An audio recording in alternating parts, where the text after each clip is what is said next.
Lorry Chavez ডিরেমার আসলে কেন পদত্যাগ করলেন? এটি কি সত্যি ব্যক্তিগত সিদ্ধান্ত নাকি তদন্তের চাপ? তার বিরুদ্ধে ওঠা অভিযোগগুলো কতটা গুরুতর ছিল? তদন্তের ফলাফল কি আরও বড় কিছু প্রকাশ করবে? অর্থনৈতিক সম্পর্কের অভিযোগ কতটা সত্য? আপনারা দেখছেন TVN24 নিউজ নেটওয়ার্ক। সবশেষ আপডেটে স্বাগত জানাচ্ছি আমি রেশমা আহমেদ। দেশের রাজনীতিতে নতুন করে আলোড়ন সৃষ্টি হয়েছে লেবার সেক্রেটারি লরি শাভেজ ডিরেমারের পদত্যাগকে কেন্দ্র করে। প্রেসিডেন্ট ডোনাল্ড ট্রাম্পের দ্বিতীয় মেয়াদে তিনি তৃতীয় ক্যাবিনেট সদস্য যিনি দায়িত্ব ছাড়লেন। এই পদত্যাগের পেছনে কী কারণ তা নিয়ে শুরু হয়েছে ব্যাপক আলোচনা ও বিশ্লেষণ। সরকারি সূত্র অনুযায়ী শাভেজ ডিরেমার তার পদ থেকে সরে দাঁড়িয়েছেন এবং বেসরকারি খাতে নতুন দায়িত্ব নিতে যাচ্ছেন। হোয়াইট হাউস জানিয়েছে তার স্থলাভিষিক্ত হিসেবে কিথ সন্ডারলিং অস্থায়ীভাবে দায়িত্ব পালন করবে। নিজেও সামাজিক মাধ্যমে দেয়া বার্তায় তিনি বলেন, প্রশাসনে তার সময় শেষ হলেও শ্রমিকদের জন্য কাজ চালিয়ে যাবেন। তবে এই ব্যক্তিগত সিদ্ধান্ত এর আড়ালে যে বড় ধরনের চাপ কাজ করছিল তা এখন স্পষ্ট হয়ে উঠছে। মূলত তার বিরুদ্ধে চলমান তদন্তই তার পদত্যাগের প্রধান কারণ হিসেবে সামনে এসেছে।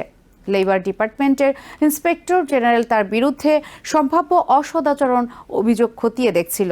এই তদন্তের আওতায় তার কয়েকজন শীর্ষ সহকারীকে প্রশাসনিক ছুটিতে পাঠানো হয় এবং পরে তারা পদত্যাগ করেন। এতে করে তার নেতৃত্ব প্রশ্নবিদ্ধ হয়ে পড়ে এবং দপ্তরের ভেতরে অস্থিরতা তৈরি হয়। সবচেয়ে আলোচিত অভিযোগ ছিল একজন অধস্তন কর্মীর সঙ্গে অনৈতিক সম্পর্কের বিষয়টি। যদিও এ বিষয়ে আনুষ্ঠানিকভাবে কিছু প্রমাণ প্রকাশ করা হয়নি, তবুও অভিযোগটি রাজনৈতিক ও প্রশাসনিক মহলে ব্যাপক প্রভাব ফেলে। এছাড়া তার ঘনিষ্ঠ সহকারীদের বিরুদ্ধে ট্রাভেল ফ্রড বা সরকারি সফরের আড়ালে ব্যক্তিগত ভ্রমণের অভিযোগ ওঠে। এই দুই ধরনের অভিযোগ ব্যক্তিগত আচরণ এবং প্রশাসনিক অনিয়ম মিলে তার অবস্থানকে দুর্বল করে দেয়। তদন্ত চলাকালে তার উপর চাপ ক্রমশ বাড়তে থাকে, যা শেষ পর্যন্ত তাকে পদত্যাগের সিদ্ধান্ত নিতে বাধ্য করেছে বলে বিশ্লেষকরা মনে করছেন। যদিও তার আইনজীবী দাবি করেছেন এই পদত্যাগ কোনো আইনি অপরাধের কারণে নয়, বরং এটি সম্পূর্ণ ব্যক্তিগত সিদ্ধান্ত। তবে রাজনৈতিক বাস্তবতা ভিন্ন চিত্র তুলে ধরে। অনেকেই মনে করছেন তদন্তের ফলাফল প্রকাশের আগেই পদত্যাগ করে তিনি সম্ভাব্য বড় বিতর্ক এড়ানোর চেষ্টা করেছেন। শাভেজ ডিরেমারের রাজনৈতিক যাত্রাও ছিল চ্যালেঞ্জপূর্ণ। তিনি আগে কংগ্রেস সদস্য ছিলেন, কিন্তু 2024 সালের নির্বাচনে হেরে যান। এরপর ট্রাম্প তাকে লেবার সেক্রেটারি হিসেবে মনোনীত করেন। তার এই মনোনয়নও সহজে গৃহীত হয়নি। রিপাবলিকান দলের অনেক সদস্যই তার অতীত অবস্থান নিয়ে প্রশ্ন তোলেন, বিশেষ করে শ্রমিক ইউনিয়নের প্রতি তার সমর্থন এবং অতীতে একটি স্বাস্থ্যসেবা প্রতিষ্ঠানে কাজ করার বিষয়টি নিয়ে বিতর্ক তৈরি হয়। তবুও শেষ পর্যন্ত 2025 সালে তিনি সেনেটর অনুমোদন পান এবং দায়িত্ব গ্রহণ করেন। তার দায়িত্বকালেও বিতর্ক থামেনি। লেবার ডিপার্টমেন্টেও নীতিগত সিদ্ধান্ত এবং প্রশাসনিক পদক্ষেপ নিয়ে সমালোচনা চলতেই থাকে। এমনকি ট্রাম্প প্রশাসনের ভেতরেও কিছু সিদ্ধান্ত নিয়ে মতবিরোধ দেখা দেয়। এই পদত্যাগ ট্রাম্প প্রশাসনের জন্য একটি বড় ধাক্কা হিসেবে দেখা হচ্ছে, কারণ দ্বিতীয় মেয়াদে একের পর এক গুরুত্বপূর্ণ ক্যাবিনেট সদস্যের পদত্যাগ প্রশাসনের স্থিতিশীলতা নিয়ে প্রশ্ন তুলছে। রাজনৈতিক বিশ্লেষকরা বলছেন এই ঘটনা শুধু একটি ব্যক্তির পদত্যাগ নয়, বরং এটি আমেরিকার প্রশাসনিক কাঠামোর ভেতরের চাপ ও দ্বন্দ্বের প্রতিফলন।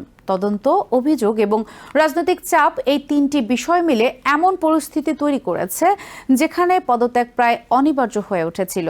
সবচেয়ে গুরুত্বপূর্ণ বিষয় হলো তার পদত্যাগের মাধ্যমে কি তদন্ত শেষ হয়ে যাবে নাকি তদন্ত আরও গভীর হবে। সাধারণত এমন ক্ষেত্রে তদন্ত চলমান থাকে এবং প্রয়োজন হলে আরও তথ্য প্রকাশ করা হয়। এখন প্রশ্ন উঠছে, লেবার ডিপার্টমেন্টের ভবিষ্যৎ কি হবে? নতুন নেতৃত্ব কি এই দপ্তরের আস্থা পুনরুদ্ধার করতে পারবে?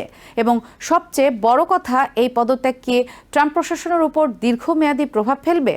লরি শাভেজ ডিরেমারের পদত্যাগ একটি গুরুত্বপূর্ণ রাজনৈতিক ঘটনা, যার প্রভাব শুধু একটি দপ্তরের মধ্যে সীমাবদ্ধ থাকবে না, বরং এটি আমেরিকার বৃহত্তর রাজনৈতিক বাস্তবতার উপরও প্রভাব ফেলতে পারে। তার পদত্যাগের মূল কারণ একাধিক চলমান তদন্ত, বিতর্কিত অভিযোগ, প্রশাসনিক চাপ এবং রাজনৈতিক বাস্তবতা। সবকিছু মিলিয়েই তাকে এই সিদ্ধান্ত নিতে হয়েছে। এখন সবার নজর থাকবে তদন্তের ফলাফল এবং পরবর্তী রাজনৈতিক পরিবর্তনের দিকে। নিউ ইয়র্ক থেকে সম্প্রচারিত TVN24 টেলিভিশন বিশ্বজুড়ে বাঙালির কণ্ঠস্বর।